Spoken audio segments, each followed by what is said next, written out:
Hello, and welcome to another episode of our how-to video series from the Teaching with Primary Sources Southern Region at Middle Tennessee State University. And so today's topic is refining your searches on the Library of Congress website. This is something that we've gotten a lot of requests for, and so it's for everybody, whether you're a researcher, teacher, a museum educator, or student, whomever.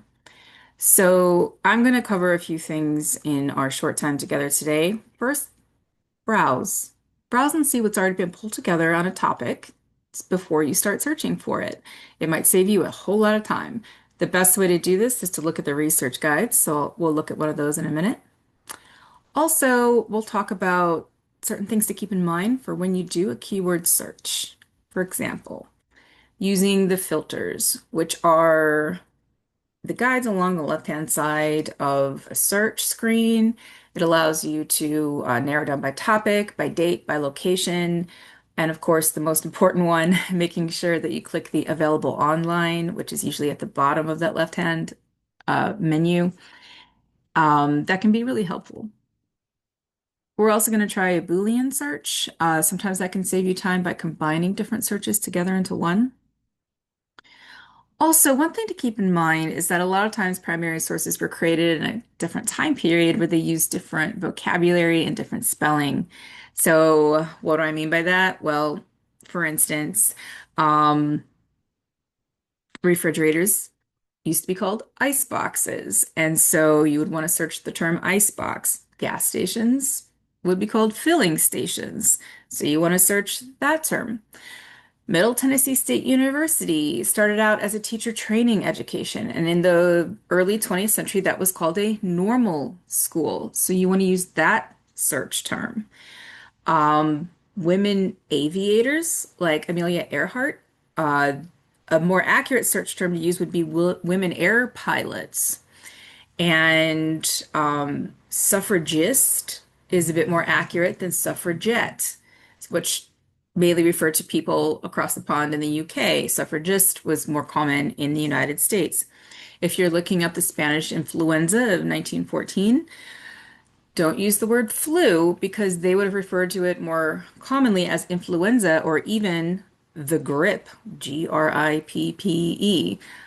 which is a word you may not even have heard before, but it's very old-fashioned nowadays. It was very common back then. World War One, you'd want to search Great War because that's how a lot of people at the time would have referred to it. And then, of course, African Americans. They would have been referred to by words such as Negro or colored. And so you want to use those words in your search terms to get at sources that were labeled like that back during Jim Crow. Same thing with Native Americans. You'd want to search Indian, First Nations, Aboriginal. Instead of typing in Trail of Tears, you might want to type in Indian removal. You'll get a lot more accurate hits that way, etc. So we'll look at a couple examples of that. And then the last thing I'm going to show you is the Ask a Librarian feature, but I'm putting it last because you don't want to start there. You want to do your homework first and try to find what you can and then go to a librarian and tell them, okay, I'm still having trouble finding this, and then they can give you a more targeted, more accurate answer. So let's get started. Going to the Library of Congress website. So where do we find the research guides? A lot of different places, but if you're on the home page, the easiest way is to go under the tab for researchers, and then it's just right there in the middle. It always takes a minute to load. Oh, I'm aware that you may not be seeing my screen. I am sorry. Let's go back to the home page and go to the researchers tab, which is right here, and then the research guides.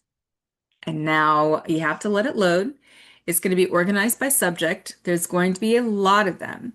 And so I would take a couple minutes to glance through the list to see how you can narrow down your search by clicking on a specific topic. So not just history, but maybe you're looking at military history. Maybe you're looking at early American history, etc. So, and then in these I'm sorry, in these black circles, they tell you how many different resources are going to be listed there. So let's look at America 250 because it's nice and timely. There are 60 different resources under this topic. There are lots of different kinds of resources too, like primary documents in American history, topics in chronicling America. We're going to look at an example of a resource guide. So let's go down to American Revolution. So these are called resource guides and research guides. It's the same thing. And so right away, we've got some primary sources, and they have actually narrowed down which digital collections have materials that are pertinent to this topic. And so instead of searching in digital collections first, you can go to this research guide and it's already pulled out the ones for you to look at. And these are, there's different formats, manuscripts, books, government documents, maps, newspapers. And then they also have highlights of primary sources from each one of these collections here. It's very handy. The Today in History feature, particularly good for teachers and students. They're good kind of narrative stories that have links to lots of primary and secondary materials. And then related online resources is everything else at the library's website that you can get your hands on um, at the click of a mouse. So, like exhibitions, this is a really great way to narrow down which exhibitions are going to be pertinent to your search. It's better than doing a main page search for exhibitions or better than doing a search on the exhibition's homepage, too. So, they also have whatever teachers' materials from the teachers page. Videos. This is when guest speakers come to the library and they film it and they put those on webinars that you can listen to. There's like secondary sources. And there are more materials as well. So you can see it's a really great way to kind of springboard yourself into a particular search under a particular topic. So start there and then try your keyword searches. So let's see, what's a good example of a keyword search? Well, let's say we want to look at women working and doing other things during World War II. What were women's roles during World War II? So I'm going to do a Boolean search because I have two different subjects there. So I'm going to combine them by putting women and then the word and. I can also use or not and put it in parentheses. Let's see, World War in parentheses. And then I have not narrowed it down to the drop-down menu. I've had it open to all kinds of collections at first. You can see we have an exhibit about women correspondents on the front. It's very interesting. A Rosie the Riveter research guide. Well, it's totally handy. But now I see that we also have results that are from the World War I era. So how do I narrow it down to kind of exclude those and just focus on World War II? This is where the left-hand filters come in super handy. So I like the date filter the best because you can get really granular with it. So narrowing it down by decade, we'll just leave it at that. You could do it by year if you wanted. But now we're in the 1940s only, and so you can see that the results are going to be more specific to World War II. Here's a notice from the Office of War Information talking about war jobs for women. Here's a really awesome graphic poster, also trying to encourage women to join the work effort. Um, all right, so excuse me. That is an example of a Boolean search where you're combining a couple different things. Now, what about search terms where you have to worry about spelling or other kinds of things that have changed over time? Place names are really, really bad about changing over time. And the town where I live right now is Murfreesboro, Tennessee, and that spelling has changed. But we're going to start off by doing a search for maps on Murfreesboro.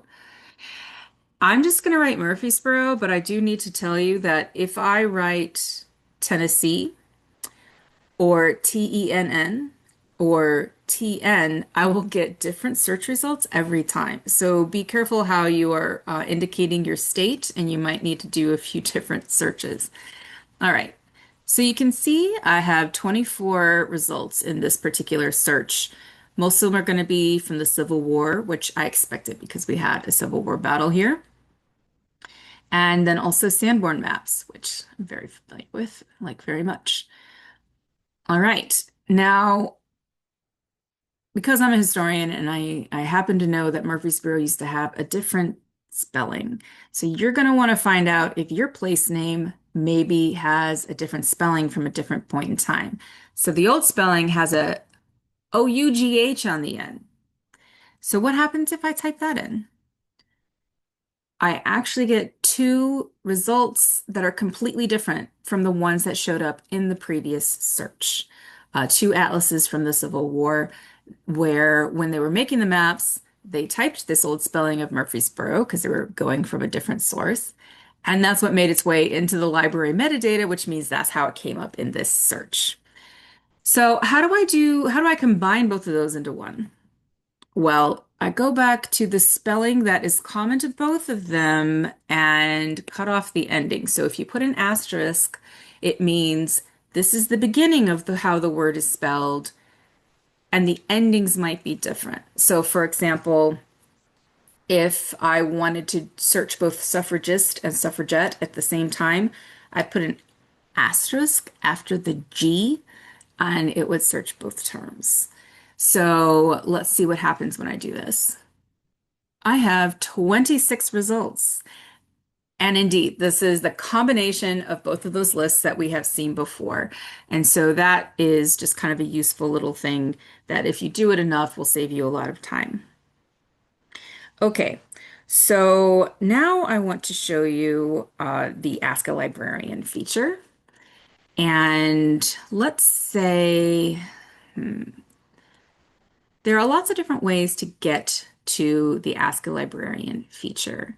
If you are within a certain collection, they will have a tab over here on the left again, where it's Ask a Librarian for a librarian within that particular division. But let's just say you have a general question. So from the library's homepage, you can scroll down, there's a link at the bottom, but probably the quickest way is to go to this feature at the top, this menu, and then just click on Ask a Librarian. So here's the main page. And you can see over here on the right, there's a link to the research guides. So if you know what specific area you want to ask your question in, like for example, you've been doing research into, Civil War maps, but you have a question that has not yet been answered by the search you've already done, then you can go and click on this and ask away. But let's say you just don't know to whom to direct your question. You can go to the tab that says Ask a General Question and enter your information, click Ask Your Question, and someone, a human being, will get back to you in about 5 business days or so. And I do want to repeat that it's really better if you've already looked at things on the Library of Congress website, and that way your questions will be more specific, and the librarians will therefore be able to be more helpful to you in their responses. So don't start this way. Do your homework first and then ask them for further help. So it's a really great feature, and I think that's all of our time for today. Last thing I want to just mention is to, in your searches, be flexible and go where your search takes you. And good luck with that, and let us know if you have any questions. I'm going to put the link to our website down in the description box. Thanks again.